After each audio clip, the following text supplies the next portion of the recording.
Bien, este video se realiza con el ánimo de explicar en qué consisten las falacias informales, ¿sí? Las falacias se entienden como errores del razonamiento, ¿sí?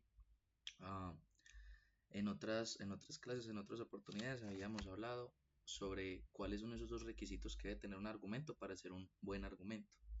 Esos dos requisitos son la validez y la solidez. Recordemos entonces que la validez hace referencia a la estructura interna del argumento de tal forma que la conclusión se siga completamente de las premisas previas o, dicho de otra manera, que las premisas soporten plenamente a la conclusión, ¿sí? Es una cuestión como de estructura, ¿cierto?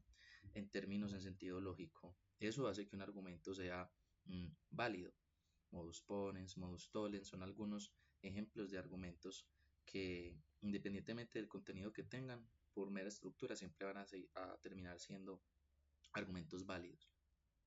Ahora bien, otra cuestión es la solidez.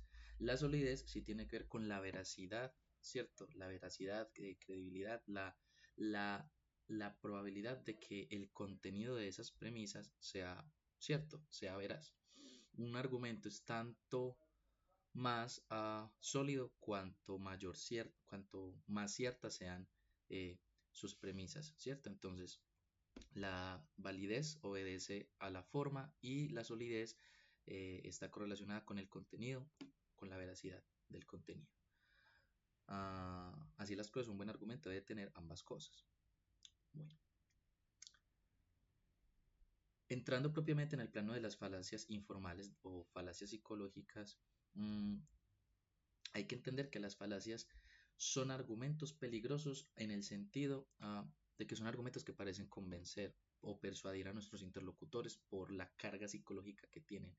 Es decir, una falacia es una especie de trampa lógica, porque son argumentos, entre comillas, eh, que persuaden o que mueven al otro, pero no porque apelen a estructura lógica o a veracidad, a solidez, etcétera, sino simplemente porque conmueven o apelan a los estados psicológicos del sujeto, es decir, sometemos al otro, convencemos al otro, lo persuadimos, pero no por las razones correctas, no lo convencemos en términos lógicos, no lo estamos persuadiendo en términos racionales, sino que lo estamos sometiendo mediante una falacia. Las falacias lamentablemente son más comunes de lo que nosotros pensamos y típicamente o somos víctimas de ellas o a veces incurrimos en las mismas. Insisto, son errores del razonamiento, hacen pasar un argumento que realmente es inválido como plausible. Son argumentos defectuosos, son argumentos tramposos. Hay varios tipos de falacias psicológicas, falacias informales. Uh, y la idea es pues como tratar de resumir al menos las 10 más comunes. Voy a tratar de explicar una a una y pues espero que este video logre compensar la, la presencia en las clases, o la ausencia en las clases más bien. Entonces, uno de los argumentos o uno de los tipos de falacias más comunes es la apelación, es la falacia ad ignoratiam o apelación a la ignorancia. Es cuando descargamos la carga de la prueba en el otro, ¿sí? Entonces algo así como demuéstrame lo contrario, ¿sí? No existen pruebas concluyentes de que haya vida extraterrestre, por tanto no debe haberlo, ¿sí? O si es el caso, no sé, en el ámbito religioso, bríndeme una prueba al menos de que Dios existe. No la tienes. Bueno, por lo tanto no existe. Una cosa no se sigue de la otra. ¿Sí? Básicamente eso es la apelación a la ignorancia, descargar la carga de la prueba en el otro. El segundo tipo de falacia es la falacia, ad hominem. Este tipo de falacia traduce contra el hombre o contra la persona.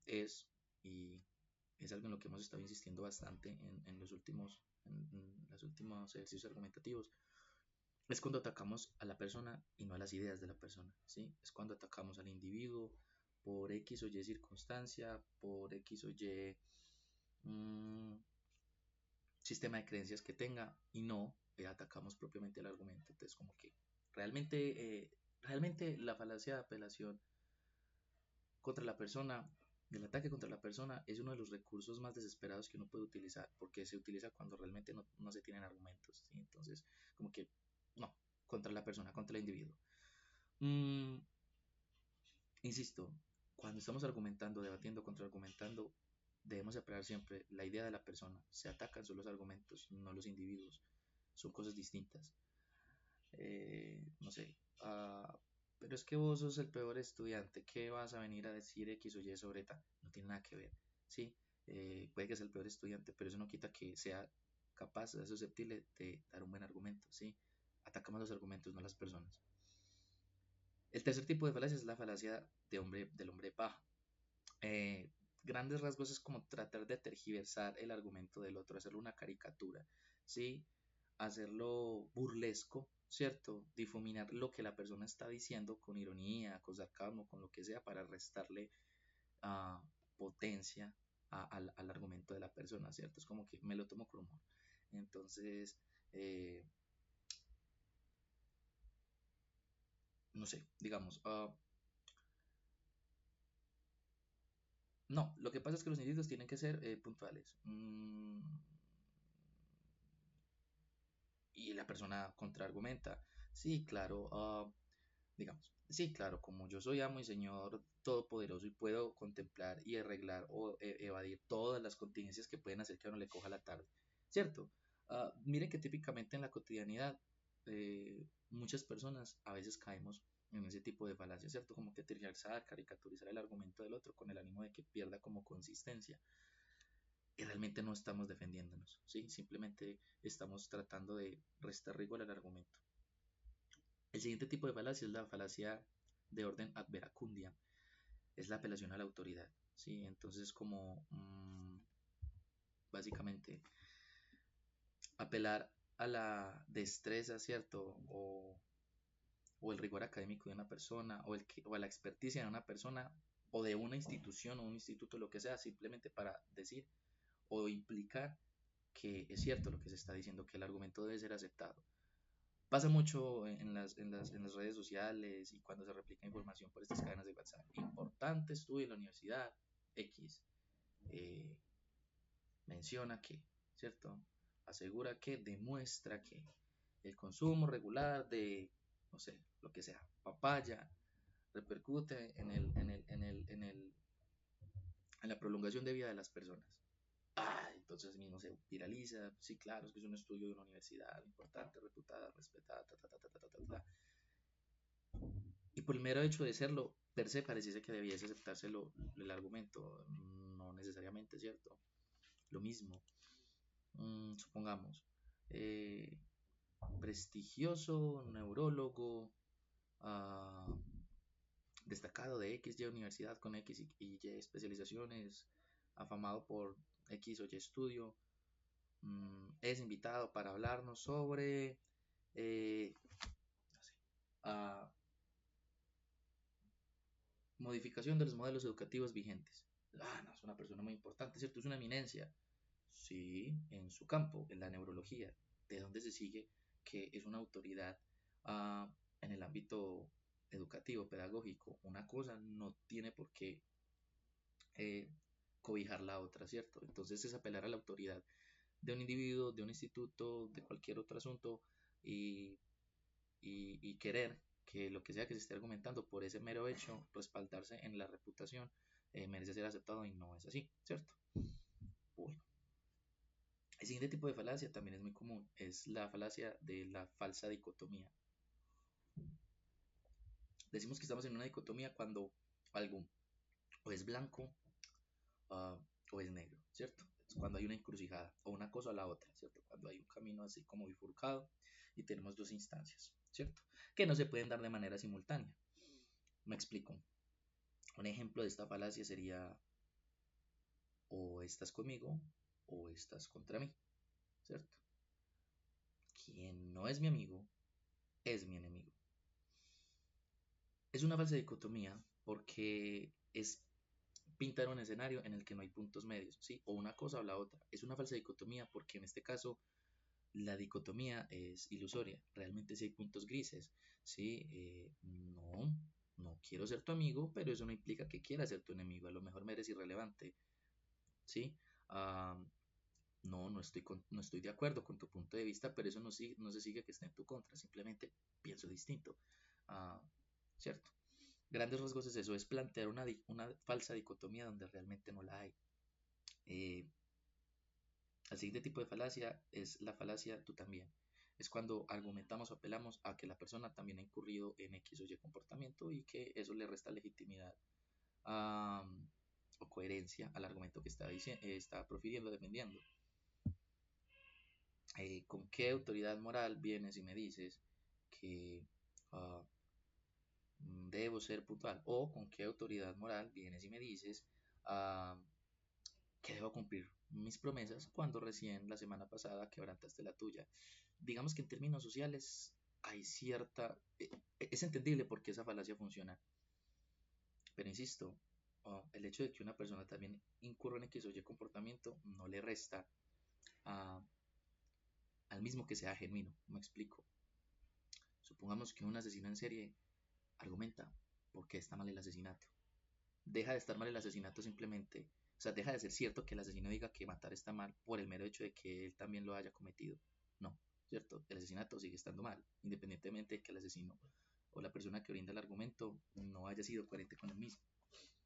Bueno, el séptimo tipo de falacia es la falacia ad baculum o apelación al bastón o a la fuerza. Es cuando se somete al otro justamente por la fuerza, obligándole, sometiéndole en mal sentido. La persona se ve abocada a aceptar el argumento, pero no porque quiere. No está siendo convencido, sino sometido. Me explico. Acepta este punto de vista si no quiere ser despedido, digamos.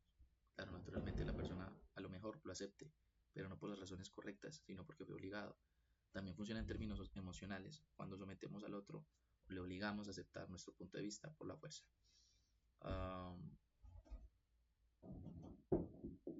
en ese incurren mucho también los padres, aunque bueno, también puede ser apelación a la autoridad, ¿cierto? Eh, hágame caso en esto, X o Y, ¿cierto? O acepte mi punto de vista. ¿Por qué? Pues porque soy su papá, ¿cierto? Yo se lo digo, fin, ¿cierto? Esa no es una razón válida para aceptar argumentos, ¿sí? El argumento se debe separar del rol de quien lo profiere. El siguiente tipo de falacia es la falacia ad populum o apelación a la emoción. Es cuando instamos a las personas los movemos en el sentido de su emocionalidad, cuando los conmovemos. Este tipo de discurso se da mucho en el ámbito político. Típicamente los políticos siempre caen en la falacia del ad populum, ¿sí? Dicen argumentos y sentidos, o a lo mejor dicen cosas que ni siquiera tienen idea de cómo van a realizar, o son cosas irrealizables, pero lo que hacen es como ver a las masas, entonces como que más salarios para todo el mundo y menos impuestos, toda la gente se come, ¿cierto? Ah, qué maravilla, votemos por esta persona cuando no hay siquiera certeza o garantías de que esa persona haya pensado cómo conseguir eso, o quizás ni siquiera está comprometida de manera genuina en alcanzar ese tipo de discursos que ya son de cajón. El siguiente tipo de falacia es la falacia de generalización apresurada y se da cuando a partir de hechos o eventos aislados generalizamos. Eh, o a partir de X o Y caso establecemos una norma que queremos que sea general. Me explico. No sé, se me ocurre un ejemplo algo absurdo, pero digamos. Mm, en el pasado tuve una novia que era pelirroja y me fue infiel. Tuve un amigo que también tuvo una novia que fue pelirroja y le fue infiel. La semana pasada, hablando con mi primo, también coincidimos en que había tenido una novia que le fue infiel. Por lo tanto, todas las mujeres pelirrojas son infieles. Ah, es eso, ¿sí? A partir de casos aislados, establecer una norma general, ¿sí? Por el mero hecho de que en unos casos puntuales se haya dado de esa manera, no implica que en todos el 100% de los casos esa misma circunstancia se dé, ¿cierto? No debe generalizarse a partir de pocos escenarios. Y finalmente, el décimo tipo, o bueno, al menos el de los que vamos a abordar en este video, es la falacia de tipo ad misericordia, es la apelación a la misericordia, a la lástima, ¿sí? A la piedad. Es como que en ese caso muchos los estudiantes. profe, no, por favor, no puedo perder la asignatura porque en mi casa me va a pasar X y Y, usted no sabe cómo son mis papás, no, esto no me puede suceder porque, bueno, un montón de circunstancias que realmente no tienen que ver con, si tú ya sabías cómo eran las cosas, si ya sabías cómo eran tus papás, ¿por qué no te esmeraste, cierto, en tu proceso formativo? De ahí no se sigue, ¿sí? Una cosa de la otra, es cuando se apela a la lástima para que eh, podamos conmover o convencer a nuestro interlocutor. Así las cosas, espero pues que en los próximos ejercicios podamos diferenciar entre cada uno de estos tipos de falacias. La idea es que les brinde una serie de ejemplos y ustedes lo que van a tener que hacer es identificar en qué tipo de falacia está incurriendo los diferentes argumentos que les voy a dar. Bueno, eso sería todo y hasta una próxima ocasión.